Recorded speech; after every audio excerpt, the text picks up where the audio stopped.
Yang pertama, kriteria calon atlet.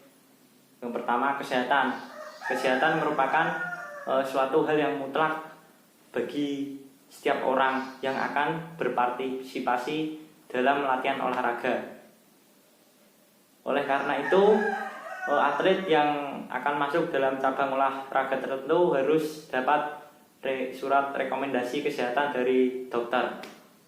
Yang kedua, kualitas biometrik. Kualitas biometrik ini merupakan aset bagi seorang atlet, karena kualitas biometrik ini menunjang prestasi seorang atlet. Misal, dalam cabang olahraga tertentu membutuhkan tinggi badan yang proporsional dan berat badan yang proporsional. Itu juga mempengaruhi itu juga mempengaruhi prestasi atlet itu.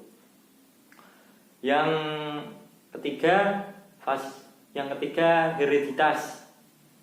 Hereditas atau juga disebut dengan keturunan. Misal, orang tua itu suka sepak bola, maka anak tersebut tidak jauh beda suka sepak bola. Yang keempat, fasilitas dan iklim. Fasilitas dan iklim dapat berperan sebagai pembatas berbagai olahraga bagi calon atlet terpilih. Jika fasilitas dan iklim olahraga tidak terpenuhi, maka atlet itu sulit berkembang. Yang terakhir, tersedianya para ahli. Di cabang-cabang tertentu harus mempunyai ahli-ahli di bidang olahraga tersebut. Supaya apa? Supaya atlet itu tidak salah sasaran. Kesimpulannya, identifikasi bakat adalah penjaringan terhadap anak-anak dan remaja dengan menggunakan tes jasmani, fisiologis, dan keterampilan tertentu untuk mengidentifikasi potensi-potensi yang berbakat agar berhasil dalam aktivitas olahraga yang dipilih, supaya menghasilkan prestasi yang setinggi mungkin. Itu juga dipengaruhi oleh atlet tadi, kriteria atlet, yaitu kesehatan harus tetap terpenuhi, kualitas biometrik, hereditas, fasilitas dan iklim, dan yang terakhir tersedianya para ahli. Ya, saya akan menjawab nomor 2, yaitu Indonesia. Mengapa atlet Indonesia masih kalah jauh dengan atlet-atlet di negara Asia lainnya? Ditinjau dari kemarin perhelatan Asian Games 2018, yaitu Indonesia menempatkan posisi ke-4 besar. Ditinjau dari kemampuan bakat, Indonesia masih kalah jauh dari negara-negara Asia. Kenapa?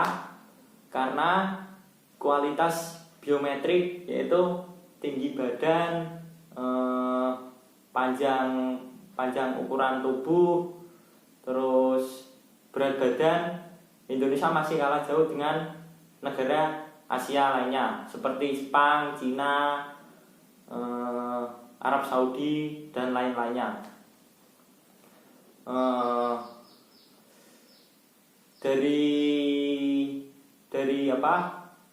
Dari hereditas keturunan, Indonesia masih 11-12 lah sama yang negara lainnya.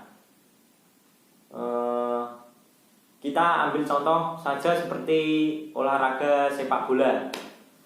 Postur Indonesia masih kalah dengan postur negara-negara Asia lainnya. Tetapi di Asia Tenggara Indonesia masih sama, masih stabil lah Asia Tenggara. Tetapi di atas Asia Tenggara, di Asia Timur, Indonesia masih kalah. Itu juga mempengaruhi dari prestasi sepak bola. Sarana dan prasarana juga harus memenuhi. Indonesia sarana dan sarprasnya masih kurang memadai. Ini membuat atlet Indonesia susah berkembang. Kenapa? Karena di Asia lainnya, misal di Korea lah, sarana dan sarprasnya memadai. Ini bisa menunjang kualitas seorang atlet itu sendiri. Saya akan menjawab pertanyaan nomor 3. Jika kita seorang pelatih, bagaimana cara kita motivasi atlet saat bertanding? Ya, kita sebagai pelatih semaksimal mungkin kita mengasih arahan kepada atlet, karena kunci keberhasilan atlet salah satunya itu dari seorang pelatih. Tapi motivasi itu jangan terpaku kepada atlet, karena mengasih motivasi yang berlebihan pada atlet justru malah tambah beban kepada atlet. Motivasi yang tinggi itu timbul dari diri seorang atlet itu sendiri. Atlet yang memiliki motivasi yang tinggi akan berlatih yang bersungguh-sungguh dari awal, sehingga sudah mempersiapkan saat pertandingan.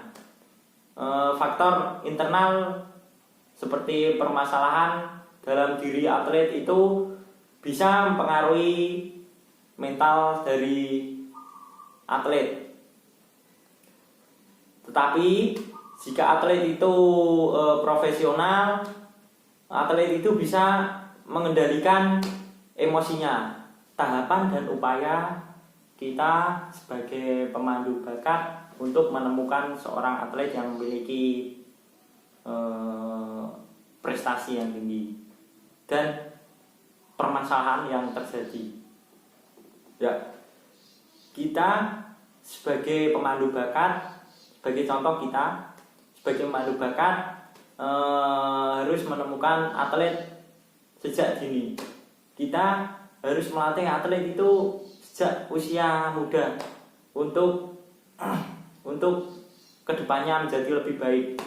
Di usia muda seperti anak-anak, kita harus melatih gerakan dan melatih mental. Faktor hereditas keturunan dari orang tua, misal orang tua itu suka bermain sepak bola, anak tersebut pastinya tidak jauh beda dari kesukaan orang tua, yaitu sepak bola. Sejak dini kita harus melatih gerak motorik supaya memudahkan atlet itu, supaya memudahkan anak tersebut ke depannya. Faktor mental itu juga mempengaruhi. Misal untuk pembentukan mental, kita mengikut sertakan anak tersebut di ajang lomba-lomba daerah.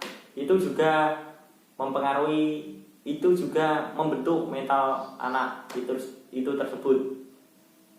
Yang terpenting, kesehatan harus dijaga. Faktor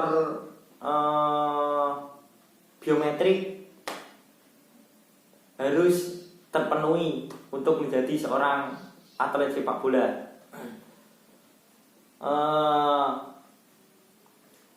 Dan kita sebagai pemandu bakat harus mengasih motivasi yang tinggi supaya atlet itu supaya atlet itu mempunyai jiwa semangat yang tinggi untuk mendapatkan prestasi. Tahapan pada fase latihan. Yang pertama, tahap persiapan. Tahap ini meletakkan dasar-dasar kerangka umum latihan fisik, teknik, taktik, dan mental sebagai persiapan tahap pertandingan. Yang kedua, tahap persiapan umum. Sasarannya ini adalah untuk membangun dasar-dasar kemampuan biomotorik yang kokoh dan teknik keterampilan dasar guna mempersiapkan latihan yang berat dan tahapan-tahapan yang berikutnya. Yang ketiga tahap persiapan khusus, perkembangan kemampuan khusus yang lebih spesifik dari cabang olahraga yang bersangkutan. Yang keempat, tahap pertandingan bertujuan untuk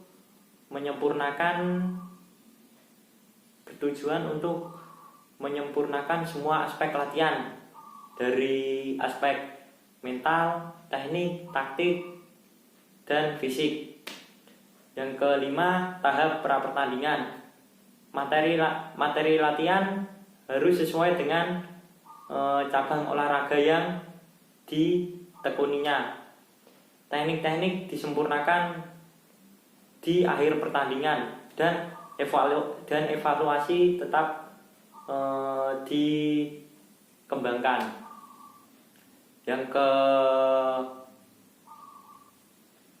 Yang keenam, tahap pertandingan utama.